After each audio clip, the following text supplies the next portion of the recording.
성경 의도된 하나님의 은혜 세 번째 시간을 오늘 이렇게 맞이합니다. 사랑하는 여러분, 우리 인생이라는 게 살아보니까 모든 것이 한 번에 척척 다 이루어지는 것은 없다는 사실을 알게 됩니다. 여러분, 모든 일이 다 잘 되면 우리가 행복할까요? 대학의 첫 시험에 합격하고 첫 입사 시험에 합격하고 토플 첫 시험에 만점을 받고 또 한 번 만났던 첫사람과 결혼을 하고, 물론 이 모든 일들은 영화 속에나 등장할 만한 이야기입니다. 그만큼 우리 인생이라는 것은 한 번에 이루어지는 일이 별로 없다는 의미입니다.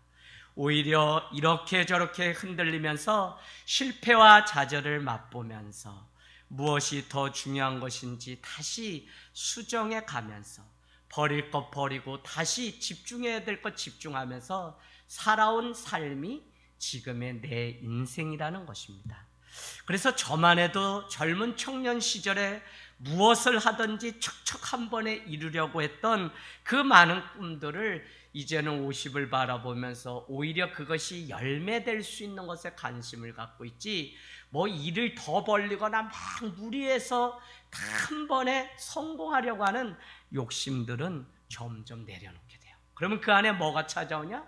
하나님의 은혜를 바라고 주님이 이 일들을 행하시기를 바라는 믿음이 점점 제 안에 찾아오게 됩니다. 여러분, 그런 면에서 우리 인류라고 하는 이 천지창조하신 하나님의 계획대로 한 번에 딱딱 맞아 들어간 것은 없어요. 왜요? 그냥 사람들이 죄 때문에 하나님의 의도를 알지 못하는 것입니다. 누구나 바라는 것처럼 발명가가 처음에 고안해 낸 그 작품처럼 움직여지고 100% 따를 수 있는 것은 없어요. 물론 아담과 하와의 죄 때문에 그런 것이죠. 어쩌면 지금 우리의 삶이라는 것은 하나님의 의도에 가깝게 살아갈 뿐, 우리는 창조주가 의도했던 대로 100% 살아내지 못한다고 봐야 되는 것입니다. 그래서 여러분께 더 힘줘서 말씀드리기는, 그래서 우리 인간은 하나님의 은혜로만 살아갈 수 있는 것이지, 의도된 하나님의 은혜가 무엇인지 알면 알수록 인생이 깊어지고 오묘하고 그곳에서 오는 하나님의 영원한 기쁨을 맛볼 수 있는 것이지, 우리는 이 사실을 알지 못하면 내 노력, 내 선행, 내 의로 평생을 완벽하게 살아가려고 노력하다가 그냥 미끄러지고 넘어질 수밖에 없다는 것입니다. 하나님의 은혜가 오셔서 연약하고 순종하지 못하는 부분까지도 그 은혜로 가리워져야만 우리가 살아갈 수 있는 은혜가 있지, 죄가 있기 때문에 살아갈 수 없다고 한번 생각해 보세요. 바로 심판을 받아야 된다고 생각해 보십시오. 그러면 살 수 있는 사람은 아무도 없습니다. 그래서 성경은 의인은 없나니 하나도 없다고 우리에게 말씀하고 있는 것입니다. 저는 살아가면 살아갈수록, 특별히 제 인생도 코로나를 중심으로 해서 더 하나님의 은혜로만 목회할 수 있고, 하나님의 은혜로만 우리가 사랑할 수 있고, 하나님의 은혜로만 주님이 내게 주어진 길을 걸어갈 수 있다는 사실을 고백하지 않을 수 없다는 것입니다. 여러분, 아담과 하와를 통해 선악과를 먹었던 일이 하나님의 은혜로 회복되어 수치심을 가리기 위해 주님은 우리를 구속할 방편을 찾으시는데, 그것이 가죽 옷을 지어서 우리의 부끄러움을, 원래는 아담과 하와가 전혀 부끄러움이 없이 어떻게 벌거벗고 함께 한 가정을 이루고 결혼했는데, 이제는 죄가 찾아오니까 자기의 벌거벗음을 부끄러워하는 수치심이 찾아왔다는 것입니다. 또한 산자의 엄이라는 의미로 그 여자 아담의 갈비뼈를 취하여 얻은 아내의 이름을 하와라고 지었습니다. 이 일은 다시 끊어진 생명을 이어주신다고 하는 하나님의 약속이며, 우리는 수도 없는 죽음을 보면서 살아가는 존재인데, 그래서 죽음을 경험하면 경험할수록 절망만 찾아오는 것이 우리의 삶인데, 하나님은 그 일을 통하여 겸손하게 우리를 만드신다는 것입니다. 내가 죽음의 문턱에 있는데 여러분, 무슨 원망이 있고 필요가 있을까요? 여러분, 인류가 그랬다니까요. 노아 때에 그러고 계속적으로 인류는 죽음이 죄로 인해서 목전에 와 있었어요. 그런데 그 사람들이 무슨 의의가 나서 하나님 앞에 자기 주장을 했을까요? 그러나 여러분이 잘 아시는 것처럼 주님 예수 그리스도가 오셔야만 했던 이유는, 그렇게 주님의 사랑과 은혜는 온데간데 없이 인간들은 그 은혜를 망각한 채 살아갔다는 것입니다. 정말 내가 오늘 병상에 누워서 마지막 터미널 환자로 죽게 되었는데 아직도 무엇을 더 얻어야 되고 누가 무엇을 하고 아직도 나를 사랑해 주지 않아서 원망하고 이런 것들이 필요합니까, 여러분? 전혀. 정말 우리의 신앙은 뭐냐면 나는 날마다 죽노라고 하는 죽음을 날마다 경험하면서 살아가는 것이 그리스도인의 믿음이라니까요. 이 십자가 신앙이 있어야만 부활 신앙이 있는데 자기를 죽기까지 복종하는 이 복종이 없게 되면 여러분 하나님의 은혜가 무엇인지 우리는 모른 채 살아간다는 것입니다. 누군가가 남자의 인생을 나이별로 정리해 놓았는데 제가 몇 번 읽으면서 남의 얘기가 아니라 제 인생 이야기 같고 너무 동감이 돼서 옮겨보았습니다. 여러분 10대에 없는 것이 무엇일까요? 10대에 없는 것은 철이 없다 그래요. 그런가 하면 20대의 남성은 답이 없대요. 그냥 천방지축인 거죠. 30대는 뭐가 없어요? 집이 없답니다. 40대에는 돈이 없고 50대에는 일이 없고 60대가 되면 여러분 낙이 없어지기 시작해요. 70대가 되면 이가 없어요. 치아가 없어지고요. 80대가 되면 처가 없어, 아내가 없어지고요. 90대가 되면 시간이 없고 100대가 되면 다 필요 없게 됩니다. 여러분 우리가 지금 살아있고 내 혈기가 있으니까 아직도 내가 무엇을 할 것 같고 아직도 내게 소망이 있다는 그 일말의 소망 때문에, 희망 때문에 우리가 자기를 주장하고 욕심을 부리고 이렇게 혈기를 부리면서 사는 것이지, 하나님의 진정한 의도를 우리가 만나게 되면 나는 죽고 온데간데 없고 오직 예수 그리스도만 사는 것입니다. 이 사실을 우리가 알면 알수록 빨리 철이 들고 빨리 답을 얻고 빨리 여러분 우리의 세월을 아끼게 됩니다. 왜요? 세월이 악하기 때문에.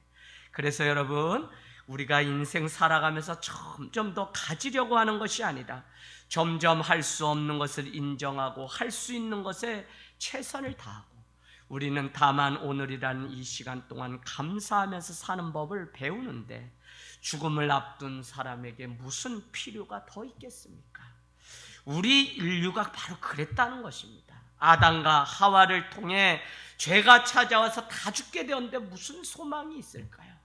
그러나 그 끊어진 그곳에 하와 산자의 어미라고 하는 그 여인을 통해서 다시 생명이 이어지게 하였고 다시 아담이 동침함에 아들을 낳았는데 가인과 아벨, 결국 우리는 다시 구속하는 은혜를 입었지만 인간에게 죄가 찾아와서 형 가인이 아벨을 죽였던 것을 잘 알고 있습니다. 죄인이 마땅히 심판을 받고 그에 합당한 죽음을 맞이하는 것이 성경적임에도 불구하고 주님의 사랑은 얼마나 깊고 오묘하고 주님의 사랑은 얼마나 참고 견디는 능력, 그게 뭐라 그랬어요? 주일날 사랑은 견디느니라 라고 했잖아요. 얼마나 참고 견디셨는지 다시 표 하나를 주며 죄인을 보호하시기 위해서 가인을 죽이는 자는 7배의 벌을 주겠다고 보호하시는 하나님의 사랑을 보게 됩니다. 여러분 저는 이게 인생이라고 보는 거예요.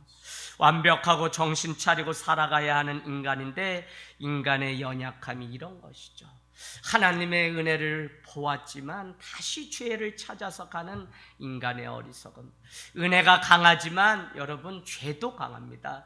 그래서 더 큰 은혜를 사모하고 사랑으로 우리가 이 죄를 덮어버리는 능력이 바로 이 말씀 가운데, 복음 가운데, 예배 가운데 회복될 때 우리는 더 이상 죄를 멀리하고 짝하지 않고 죄가 우리에게서 도망가는 역사가 있습니다.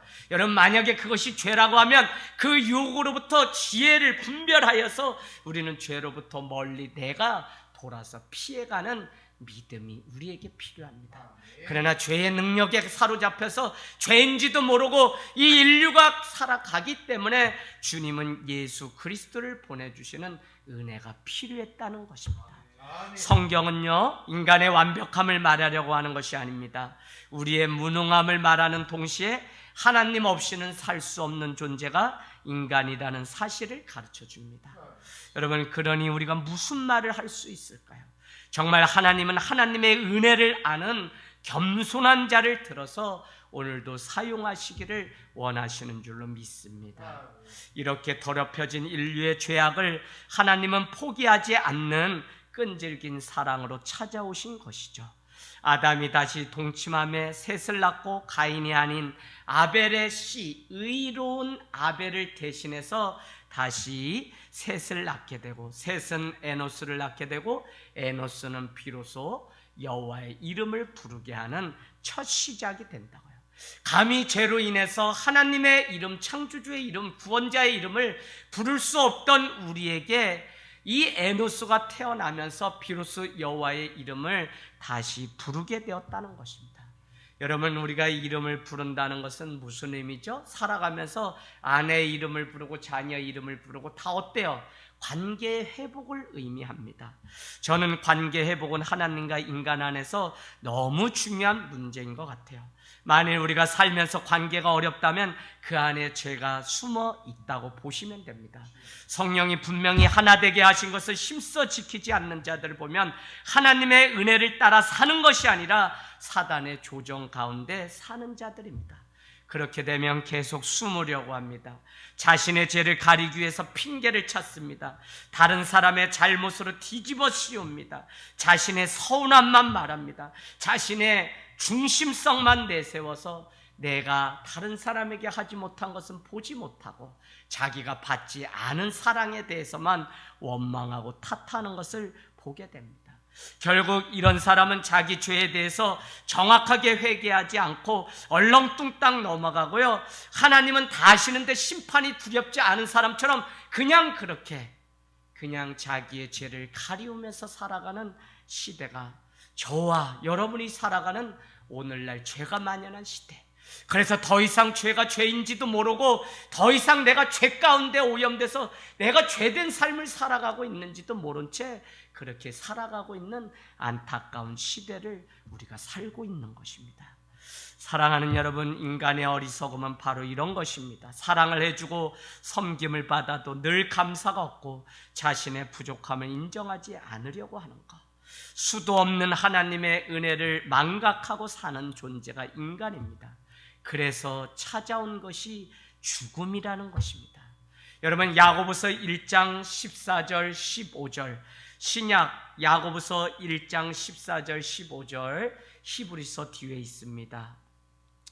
오직 각 사람이 시험을 받는 것은 자기 욕심에 끌려 미혹됨이니 욕심이 잉태한 즉 죄를 낳고 죄가 장성한 즉 사망을 낳느니라. 욕심이 무엇일까요? 나를 인정해달라고 하는 욕구 같아요. 특별히 오늘날. 그래서 주님은 나를 따르려거든 자기를 부인하고 자기 십자가를 지어요. 자기 부인은 뭐냐면 나는 온데간데 없고 나는 날마다 죽노라라고 하는 사도 바울의 고백이 있는 것이 바로 날마다 자기를 부인하는 것인데, 저는 많은 사람들을 만나면 만날수록 여전히 주님을 위해서 일한다고 하지만 자기를 알아주지 않고 자기의 수고, 자기의 뭐 이런 것들 알아주기를 바라는 인간 안에 있는 욕심을 보게 됩니다. 여러분, 그 욕심은 결국 미움과 같은 죄를 낳고, 죄도 여러분 생명이 있기 때문에 그 부정적인 죽음의 생명이 계속 장성하여 결국은 열매를, 죽음에 이르는 열매를 얻게 되는 것입니다. 여러분, 그 시작이 뭐죠? 욕심이라고요. 우리가 왜 시험에 든다고요? 욕심에 끌려서 미혹되기 때문에 그래요. 그래서 나를 더 알아주기를 바라는 이것이 우리 안에 있다면 이것이 죄의 유혹이라고 하는 사실을 우리는 아셔야 됩니다. 오늘 우리가 읽은 5장은 계속 나았지만 결국은 5장 1절부터 보면 결국 죽었다라로 끝이 납니다. 일명 죽음의 족보가 소개되어 있는 것이죠. 그런가 하면 마태복음 1장의 예수님의 족보는 이방인 여인이 4명, 5명 들어가 있지만 거기에는 낳고의 생명의 족보입니다.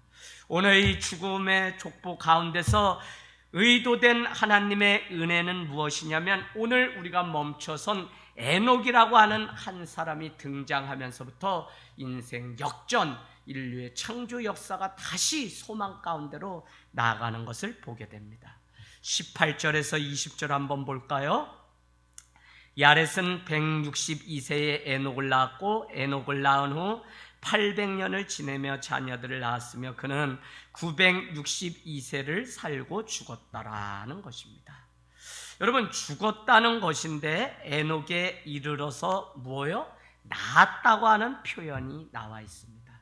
다시 쓰는 생명의 족보의 시작이 에녹부터 죄가 관영한 이 죽음의 족보를 끊어버리고 다시 시작된 의도된 하나님의 은혜는 무엇이냐면 우리가 하나님의 은혜를 경험하고 하나님의 은혜를 갈망한다면 하나님의 의도된 하나님의 은혜는 뭐냐면 길밖에 뜻밖의 그 자리에 준비되신 하나님의 은총, 은혜가 기다리고 있다는 사실을 우리는 그것 때문에 포기하지 않고 그것 때문에 하나님을 찾고 그것 때문에 여전히 하나님이 소망인 교회 성도의 그 믿음을 주님은 오늘도 찾고 계시다는 것입니다.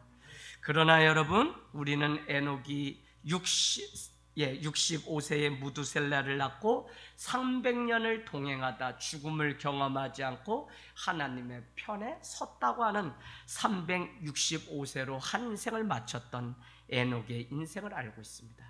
하나님은 창조하시고 은혜는 인간의 죄악과 타락으로 더 이상 소망을 바라지 못하고 닫혀버렸는데 하나님은 계속해서 인류를 다시 구속하시기 위해서 급기야는 아들 예수 그리스도를 보내주시고 말았다는 것입니다. 그 증거가 에녹을 낳은 것이고 300년 하나님과 동행하는 믿음이 있었다는 것입니다. 에녹은 오늘 동거가 아니라 동행하였다는 그것이 너무 중요합니다. 사랑하는 여러분, 하나님은요 당신의 뜻을 사람을 통해서 이루어 가시는 분이십니다. 그 증거가 바로 에녹이었고 에녹은 일평생 하나님과 동행하며 살았다는 것입니다. 그의 믿음이 얼마나 대단한지 오늘 24절은 365세를 살았던 에녹에 대하여 하나님이 그를 데려가심으로 세상에 있지 아니하였다고 표현하고 있습니다. 아니, 우리가 다른 사람의 이야기처럼 그냥 죽었다라고 표현하면 될 것을 애둘러서 하나님이 그를 데려가심으로 세상에 있지 아니하였다는 표현을 하고 있는 것입니다. 여러분, 오늘 이것이 무슨 의미일까요? 히브리서 11장 5절이 정확하게 이 의미를 우리에게 소개하고 있습니다. 믿음으로 에녹은 죽음을 보지 않고 옮겨졌으니 하나님이 그를 옮기심으로 다시 보이지 아니하였느니라. 그는 옮겨지기 전에 하나님을 기쁘시게 하는 자라 하는 증거를 받았느니라. 즉 에녹은 하나님께 드린 믿음의 증거로 인해서 죽음이라는 고통을 뛰어넘어 바로 하나님 품에 안기는 영광을 얻었다는 것입니다. 여러분, 오늘 죽음의 족보에서 발견된 사람 에녹, 죽음이 비껴간 사람의 이름이 바로 에녹이라는 것입니다. 이것은 죄를 해결할 길이 다시 우리 인류 가운데 찾아왔다는 것이며 소망을 의미합니다. 결국 5장의 대미를 장식하는 것은 뭐하냐면 노아와 셈과 함과 야벳을 낳았다고 하는 이것이 오늘 5장의 말미에 등장하는 소망입니다. 여러분, 족보의 마지막이 아니라는 뜻이죠. 죽었더라로 끝이 나야 되는데 실제로 창세기 9장에 가서 오늘 이 족보는 끝이 납니다. 그의 나이가 950세가 되어 죽었더라. 9장 29절. 이것은 죽음이 만연한 세상에서 하나님과 동행함으로써 죽지 않은 에녹이 있었다면 물로 심판하여 생명이 싹쓸이 되어가던 그때에 하나님의 은혜를 입은 노아가 있었다는 사실을 우리에게 가르쳐주고 있는 것입니다. 에녹이 65세에 무두셀라를 낳은 후 300년을 하나님과 동행하며 자녀를 낳았다는 것은 은혜 중에 은혜입니다. 그렇다면 에녹은 언제부터 하나님과 동행하였던 것일까요? 저는 무두셀라를 나면서부터라는 생각을 해보게 됩니다. 그 이전에도 물론 하나님을 알았겠죠. 하나님을 믿었겠죠. 그러나 정말 참 믿음을 가지고 그가 살게 된 것은 바로 그의 아들 무두셀라를 낳으면서, 에녹은 65세에 무두셀라를 낳고 그 위에 300년 하나님과 동행하시다 365세에 하나님의 부름을 받았다는 것입니다. 에녹 자신이 태어났을 때부터 하나님과 동행하거나 믿은 것이 아니라 그 자녀를 낳은 후부터라는 것입니다. 여기에는 무슨 연유가 있는 것일까요? 여러분, 동행이라고 하는 이 단어의 원뜻은 삶의 방식을 따르다라고 하는 의미입니다. 그러니까 에녹은 내 삶의 방식이 아니라 하나님의 방식으로 하나님의 길을 걸어갔다는 것입니다. 저는 이것이 예배라고 생각하고, 내 삶의 길이 아닌 하나님 앞에 멈춰서고 하나님의 뜻을 구하는 것이 예배지, 내가 할 것 다 하고 내 고집 내 감정 다 부리고 하면 여러분 결코 예배자로 못 써요. 저는 하늘 땅 교회가 분명히 세워진 이상 직분에 대해서 중요하게 생각합니다. 교회론, 건강한 교회는 건강한 직분에서 시작됩니다. 저는 여러분 돈이 많고 적음을 따지는 사람도 아닙니다. 그러나 하나님 앞에 정직하게 드릴 것을 드리는, 시간이든지 물질이든지 자기의 은사든지 열심이든지 하나님 앞에 동행하며 그 증거로 열심 있는 삶이 되는 자가 직분을 받아야지, 나이가 몇 세가 돼서 아니요. 저는 다 순종하여도 아주 작은 하나에 순종하지 않는다면, 차라리 걸려 넘어지는 그 역할을 한다면 직분을 받지 않는 편이 낫다. 물론 우리는 연약하고 우리는 넘어집니다. 그러나 주의 종과 말씀을 통해 계속적으로 권면해도 그 안에 작은 순종이 없다면, 아무리 큰 일을 하고 아무리 큰 일을 계획하여도 우리는 하나님의 일을 감당할 수 없다는 것입니다. 왜요? 동행이라는 의미는 내 삶의 방식이 아니라 하나님의 방식으로 하나님과 함께 길을 가는 자가 바로 예배자고, 그가 하나님의 일을 감당하기 때문에 그렇습니다. 제가 그래도 이 코로나 기간을 통해서 우리 성도님들과 올해 10주년 이제 맞이하면서 아무것도 할 수 없어도 제 안에 위로가 되는 한 가지 무엇이냐면, 그래도 우리 성도님들이 이 작은 교회를 지켜내기 위해서 늦은 밤까지, 여러분이 잘 아는 우리 집사님은 학원을 운영하세요. 그 안에 어떻게 해요? 여러분 기도하셨던 것처럼 교사 한 분이 확진자가 났습니다. 여러분, 그는 죄인이 아니에요. 어디도 오간 데가 없고 원인을 밝힐 수 없도록 확진자가 됐어요. 그 자녀들이 다, 학원생들이 2차에 걸쳐서 검사했는데 어떻게 해요? 다 음성 판정 받았습니다. 그래서 이제 복직할 때가 되었는데 주일 말씀을 들은 집사님이 11시가 돼서 저에게 전화가 왔어요. 고민되는 거예요. 뭐냐면, 오늘 들은 이 말씀 끝까지 견디고 끝까지 참고 내가 어떤 것을 결정하고 선택하려면 내가 더 나은 사랑을 선택해야 되는데, 그렇다면 이 선생님이 자기 죄 때문에, 나 때문에 학원이 문 닫게 됐어야 하는 수치심 때문에 늘 한 달, 두 달을 여러분 결과 기다리는 거 얼마나 힘들겠어요. 이 사실을 아는 집사님이 신앙의 양심을 따라 그를 다시 와서 일을 하게 하려고 하는데, 학부모들 안에 난리가 났습니다. 다시 재발되면 원장님 책임질 겁니까? 다시 그렇다면 우리 애들 안 보내겠습니다. 뭐 여러 가지요. 그러나 여러분, 집사님을 저는 믿어요. 결국 지금은 손해를 보고 지금은 해도 줄 말씀은 사랑은 결코 손해가 없습니다. 저는 오늘 들은 말씀대로 순종해서 그냥 집사님이 결정하십시오라는 이야기만 드렸어요. 왜요? 자꾸 흔드니까 자기 믿음도 흔들리기 시작해서 얼마나 괴로운지, 내일부터 다시 학원이 월요일부터 시작되는데 저에게 전화가 왔어요. 저는 우리 집사님이 어떤 결정을 하든지 들려지는 말씀에 작은 한 절이라도 붙들고 신앙적으로 이 일을 결정하고 선택하려고 하는 일이 우리 교회 안에 무수히 많다는 것 때문에 저는 얼마나 기쁘고 감사한지, 비록 얼굴과 얼굴로 보지 못해서 안타깝고 너무 가슴 아프고 때로는 나만 당하는 억울함 같지만, 여러분 전체를 위해서 우리가 이만한 희생 정도야 또 감당하면서 가야지 어떻게 하겠어요. 그러나 이때도 하나님의 말씀을 듣고, 하나님의 말씀, 집사님이 주일날 이만해서 벌초를 다녀오셨어요. 저녁에 문자가 왔습니다. 목사님, 오늘 이렇게 해서 영상으로 예배 드렸으니까 걱정하지 마세요. 죄송합니다 하고 왔어요. 저는 여러분 집사님이 그래도 이렇게 해서 또 예배를 지켜리라 믿지 않는 가정이니까 얼마나 어려웠겠어요. 그래도 주의 말씀 듣고 다시 힘을 얻고 도전을 받았다고 이렇게 연락 오셔서 그렇구나, 하늘 땅 교회가 정말 말씀 가운데 살아가려고 하는 자가 있기 때문에 우리 보람이고 기쁘구나 하는 생각을, 위로를 얻었습니다. 여러분, 오늘 노아라고 하는 사람은 아니라고 하는 뜻입니다. 죄가 간영한 곳에 하나님의 위안, 그게 거꾸로 하면 아니죠.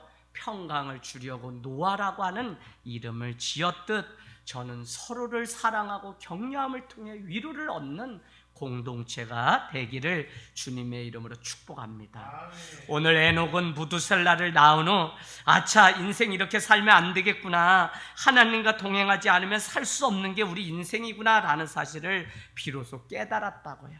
그러나 저는 에녹이 무두셀라를 낳기 이전에 정신을 차리고 잘 산 것이 아니라는 단서를 여러분께 말씀드리고 싶습니다.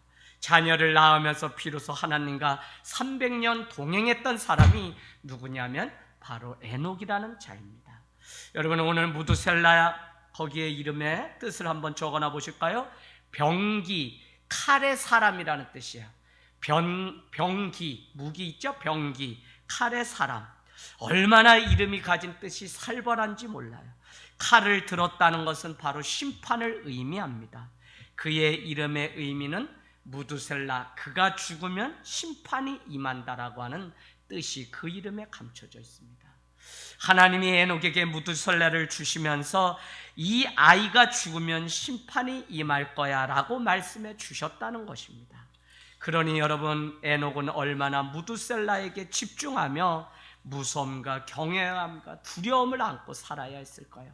이 무두셀라를 향해서 애지중지했을 것 같아요. 결국 생명을 주관하시는 하나님과 동행하면서 살 수밖에 없었다는 것입니다. 왜요? 그가 죽으면 심판이 오기 때문에. 무두셀라가 187세에 라멕을 낳고 782년에 더 살다가 969세, 그러니까 성경에서 가장 오래 산 사람이 바로 무두셀라입니다. 라멕이 182세에 노아를 낳았는데, 여러분 한번 이렇게 표를 그려보세요.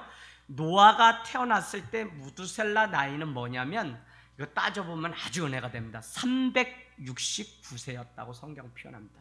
노아가 태어나던 해에 무두셀라는 369세. 노아가 셈과 함과 야벳을 낳은 나이는 몇 세냐면 500세예요. 그때 무두셀라는 뭐요? 869세. 왜요? 노아가 태어나던 해에 369세니까 정확히 노아보다 369살이 많은 것이 무두셀라의 인생입니다. 그러니까 500세에 이 세 자녀를 노아가 낳았을 때 그는 869세가 된 거예요. 그런데 여러분, 무두셀라가 어떻게 해요? 홍수 사건이 노아 600세에 일어난 사건입니다. 600. 거기다가 369세가 무두셀라가 더 많으니까 어떻게 돼요? 969세에 무두셀라가 죽었습니다. 이 말은 무엇이냐면, 무두셀라가 죽자 하나님은 물의 심판, 홍수의 사건을 그가 말씀하신 그대로 무두셀라 그가 죽으면 심판이 온다고 하는 말씀 그대로 오늘 성경은 하시는 것이지 1.1핵도 틀림이 없다는 사실이에요. 그래서 여러분, 하나님은 우리를 사랑하시는 그 증거로 심판하셔서 정확히 믿는 자를 구원해내시는 그 날이 곧 온다는 거예요. 그게 재림이고 종말이라니까요. 그래서 여러분, 주님의 말씀을 그냥 농담으로 조카 롯과 같이 그렇게 여겼다가 소금 기둥이 되는 일들이 생기게 됩니다. 그래서 말씀 앞에 여러분 깨어있고 말씀 앞에 근신하여서 지금 우리가 무엇을 해야 되는지, 교회가 무엇을 해야 되는지, 믿는 자가 무엇을 해야 되는지 우리의 삶을 다시 수정하고 다시 주님 앞에 소망이 하나님밖에 없다는 사실을 깨닫게 되는 정확한 은혜가 우리 가운데 있기를 원합니다. 오늘 무두셀라가 태어나기 전에는 에녹은 하나님을 믿고 살았습니다. 그러나 하나님을 그냥 믿는 것과 하나님께 집중하여 사는 것은 다른 차원의 문제입니다. 다시 말씀드리면, 무두셀라를 낳고 65세에 낳고 300년을 하나님과 동행하고 어떻게 해요? 365세에 이 에녹은 하나님의 부르심을 받았다는 거예요. 그렇다면 그 전에도 에녹은 하나님을 알기는 않고 믿기는 믿었는데 오늘 왜 무두살라를 낳은 후에 하나님과 동행했다고 하는 이 표현을 우리에게 가르쳐주고 있냐는 것입니다. 저는 그 이전에는 그냥 믿고 그냥 교회 다니고 그냥 살았다면 무두셀라를 낳은 후에는 하나님께 집중하여 살았다는 사실을 우리에게 가르쳐줍니다. 무두셀라를 낳은 후 하나님의 경고를 진지하게 받아들였던 사람 에녹입니다. 자녀를 볼 때마다 하나님의 심판을 생각했을 것입니다. 심지어는 무두셀라가 아프기만 해도 하나님의 마지막 심판이 가까이 왔구나 하고 그는 회개의 자리에 나아가서 하나님 앞에 기도했을 것입니다. 오늘 우리에게 하나님이 요구하시는 믿음이 바로 이와 같은 믿음, 순전하여서 주님이 마음 주시면 그 자리에 그냥 무릎 꿇고 나의 죄됨을 인정하고 나의 이 불순종을 인정해야 되는데 그렇지 못해. 여러분, 무슨 목회자가 대단합니까? 아니요. 목회자로 우리는 구원받는 것이 아니라 한 신앙인으로서 하나님 앞에 어떤 삶을 살아갔는지 그거. 그래서 제 소원은 여전히 한 마리의 순전한 믿음의 사람 양으로 남기를 원하는 것이지 제가 수만 수천 명 건드리는 유명한 목사 되는데 제 관심 있는 것이 아닙니다, 여러분. 그래서 오늘 여러분의 관심도 나 한 사람이 하나님 앞에 어떤 믿음의 사람으로 살아가고 있는지를 여러분은 정확하게 물어보아야 된다고요. 여러분, 아프기만 해도 하나님의 심판이 가까이 왔구나 회개하였던 에녹. 여러분, 어디를 가든지 무엇을 하든지 에녹은 하나님의 말씀이 언제 이루어지는지를 긴장하면서 하나님께 더욱 집중하는 삶을 살았을 것입니다. 저는 이것을 한 단어로 동행이라고 정해 놓았습니다. 하나님이 나와 함께하는 삶. 하지만 동행의 더 정확한 의미는 내가 하나님을 가까이 하는 그것이 바로 동행입니다. 하나님이 우리에게 찾아오셔서 우리를 이끄시는 면도 있지만 동행이라고 하는 단어는 내가 하나님과 함께 발을 맞춰서 걷기 위해서 내 의지와 내 믿음을 드리는 이것이 바로 동행이라고요. 여러분, 오늘날 많은 사람들이 동행이 아니라 동거만 하는 척만 해요. 그러면서도 자기가 해야 될 부분을 하지 않고 그냥 하나님이 주시는 축복만 받으려고 한다면 우리는 거짓된 믿음에 속아서 사는 자와 똑같아요. 야고보서는 오늘 말씀을 듣고 돌아가서 거울로 자기 모습을 보고 다 잊어버렸다면 뭐라고 이야기합니까? 스스로 속아 넘어가는 자라는 것입니다. 아니, 말씀이 내게 임하였으면 내가 어떻게 살아갈지 회개하고 주의 말씀 앞에 돌아와야 되는데 이 세대는 회개는 없고 여전히 하나님이 내게 해주지 않는 것에 포커스를 맞춰서 살아가면 우리는 여전히 죄 가운데 자유할 수 없다는 것입니다. 여러분, 야고보서 4장 8절 너무 중요합니다. 야고보서 4장 8절. 야고보서 4장 8절. 하나님을 가까이 하라. 그리하면 너희를 가까이 하시리라. 아멘. 그러면 가까이 하나님이 해주시겠다는 것입니다. 무슨 말이냐면 우리가 의지를 드리고 믿음을 드려 하나님을 가까이 하는 것이 믿음이고요. 그러면 하나님도 나에게 가까이 다가오신다는 것입니다. 우리는 아무런 수고도 없이 믿음도 드리지 않고 그냥 은혜라는 이름으로 받기만 하려고 한다면 우리는 하나님의 이 은혜를 너무 값싼 은혜로 여기면서 허랑방탕한 삶을 사는 것입니다. 오늘 자기의 죄를 알고 하나님의 도우심을 바라고 그분 앞에 나오는 자를 주님은 만나 주십니다. 이것이 은혜예요. 여러분, 살아가면서도 약속을 했고 내가 누구를 만나려고 하는데 더 이상 저 사람 만나야 아무 의미가 없어요. 더 이상 저런 성도라면 만나는데 의미가 없어요. 더 이상 저런 사람이라면 내가 관계해야 유익될 게 아무것도 없어요. 물론 유익을 바라는 것은 아니지만 너무 어린아이와 같이 징징대는 것 싫어서 이제 더 만나주지 않는다고 생각해 보세요. 얼마나 이것이 버림받은 아픔일까요? 여러분, 오늘 주님은 주님의 은혜는 만나 주시지 않을 수 있음에도 불구하고 만나 주시는 것이 은혜라는 것입니다.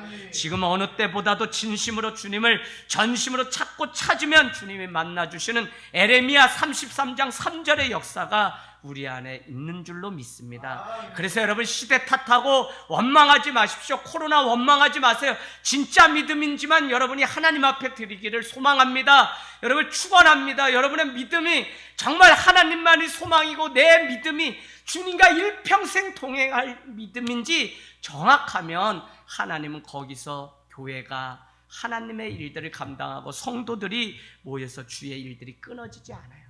지금 제가 간영한 곳에도 에녹이 출생하고요, 그곳에 노아가 인류의 소망 가운데, 여러분 바벨탑 사건으로 다 죽게 된 그곳에서 아브라함을 부르셔서 이스라엘을 통해 하나님의 일들을 이루어가시는 의도된 하나님의 은혜가 무엇인지를 우리는 아셔야만 여러분의 연약함 인정하고 차라리 능력이신 주님을 우리는 붙들고 살아갈 수 있다는 것입니다. 오늘 말씀을 마치면서 에녹은 자기 계산으로 살지 않았던 사람입니다. 저는 여러분, 심플하고 단순한 게 무엇이냐면 계산이 하지 않는 거. 여러분, 우리 목회자들도 그렇고 많은 사람들 만나보다 관계가 다 깨지는 이유가 뭐냐면 자꾸 계산해요. 그냥 남한테 받으려고만 하고 자기 헌신이 없어요. 여러분, 많은 사람들이 이렇게 세상 관계를 해보면 그냥 받고 섬김을 받으려고 하고 상석에만 앉으려고 하지, 아이 내 호주머니 좀 열어서 누구 사주면 안 돼요? 근데 어떻게 남한테 받는 것은 당연히 여기면서 자신이 남을 위해서는 한 번도 희생하지 않냐고요. 저는 여러분, 너무 계산에 빠른 이 시대가 죄의 모습이라고 생각하는 것입니다. 무두셀라를 낳은 순간 하나님이 그렇게 하실 만한 이유가 있다고 믿은 사람이 바로 에녹이라고요. 그가 죽으면 하나님의 심판이 온다는 그 뜻을 받아들였을 때 그는 따져 묻지 않고 하나님이 그렇게 하시는 데 분명히 이유가 있겠다는 믿음이 오늘 에녹에게 있었다는 것입니다. 그의 믿음은 단순합니다. 미련할 정도로 주님의 말씀을 믿고 따르는 믿음이었습니다. 그것도 여러분, 무두셀라를 낳고 300년 동안이나 말입니다. 여러분, 우리는 사실에 입각해서 맞기 때문에 따르는 믿음이 아니라 진리이기 때문에 믿어야 돼요. 그게 내 상식적이지 않을 때도 있어요. 합리적이지 않을 때도 있어요. 과학적이지 않을 때도 있어요. 인과법칙에 의해서 전이 이렇기 때문에, 원인이 이렇기 때문에 결과가 이럴 거라고 생각한다면 여전히 성경이 우리에게 의도된 하나님의 은혜가 무엇인지 몰라요. 죄인이면 반드시 죽어야 되는 원인과 결과, 인과법칙이 있잖아요. 그럼에도 불구하고 주님은 그것을 예수 그리스도를 보내셔서 단번에 죽어주심으로 인류에 여전히 소망이 있음을 우리에게 알려주시는 이 은혜가 무엇이냐면 진리라니까요. 저는 오늘 진짜 은혜가 되는 것은 결론이 이것입니다. 하나님이 얼마나 참고 기다리셨는가 하는 하나님의 사랑. 무두셀라가 왜 성경에서 가장 오래 산 이유일까요? 하나님의 심판을 지연하신 증거입니다. 왜요? 그가 죽으면 심판이 오기 때문에. 저는 이게 부모의 마음이고 하나님의 마음이라고 믿는 것입니다. 한 사람이라도 주님 믿고 속히 죽게 돌아오길 바라는 아버지의 마음 때문에 동고 밖에 가서 둘째 아들이 돌아오기를 멀리 상거가 있는데도 아들인 것을 알고 아버지가 달려가서 목을 안고 끌어안고 울면서 자랐다고 하시는 하나님의 그 마음. 교회 다니는 것을 말하는 것이 아니라 온전히 주님과 동행하는 성도의 믿음을 오늘 주님은 요구하고 있다는 것입니다. 여러분, 교회 다녔다고 구원받는 게 아니라 정확하게 믿음이 있어야 되고 하나님과 동행함이 있어야 됩니다. 이 인류는 믿는다는 사람은 너무도 많은데 하나님의 심판이 지연되는 이유가 무엇이냐면 한 사람이라도 온전히 믿고 하나님의 구원을. 여러분, 14만 4천 명이라는 거 그냥 문자적으로만 생각할 것이 아니라 그렇게 믿는 자가 많은데 그만큼 구원 받는 것이 어렵구나라고 하는 사실도 우리가 그냥 이해하시고 바른 믿음을 위해서, 건강한 믿음을 위해서 달려가야 될 줄로 믿습니다. 정말 하나님의 말씀을 이해하지 못하더라도 자신의 머리로 판단하지 말고 무식하리만큼 단순하게 순종하십시오. 하나님이 누구신지 알기 때문에 하나님을 사랑하는 것 아니겠습니까? 이것이 바로 동행입니다. 하나님의 말씀을 안다면 주님의 말씀에 순종하여 일평생 그렇구나. 그 심판이 있기는 있는데 하나님의 의도된 은혜 때문에 내가 여전히 오늘도 살 수 있었구나. 여러분, 눈을 뜨면요, 매일 보는 그 태양 맞이하는 게 당연한 게 아닙니다. 주님이 내게 주셨기 때문에 우리는 사는 것이고, 내게 생명 주셨기 때문에 우리는 그분 앞에 찬양하고 예배하고 그분을 내 생명의 주인으로 여기면서 사는 것이잖아요. 여러분, 삶 가운데 아직도 소망이 있습니다. 의도된 하나님의 은혜 앞으로 더 가까이 가시면 코로나 이때에 주님의 감춰진 은혜가 무엇인지, 더욱이 나를 향한, 우리 교회를 향한, 우리 가정을 향한 하나님의 뜻을 발견하는 역사가 있을 줄로 믿습니다. 아멘.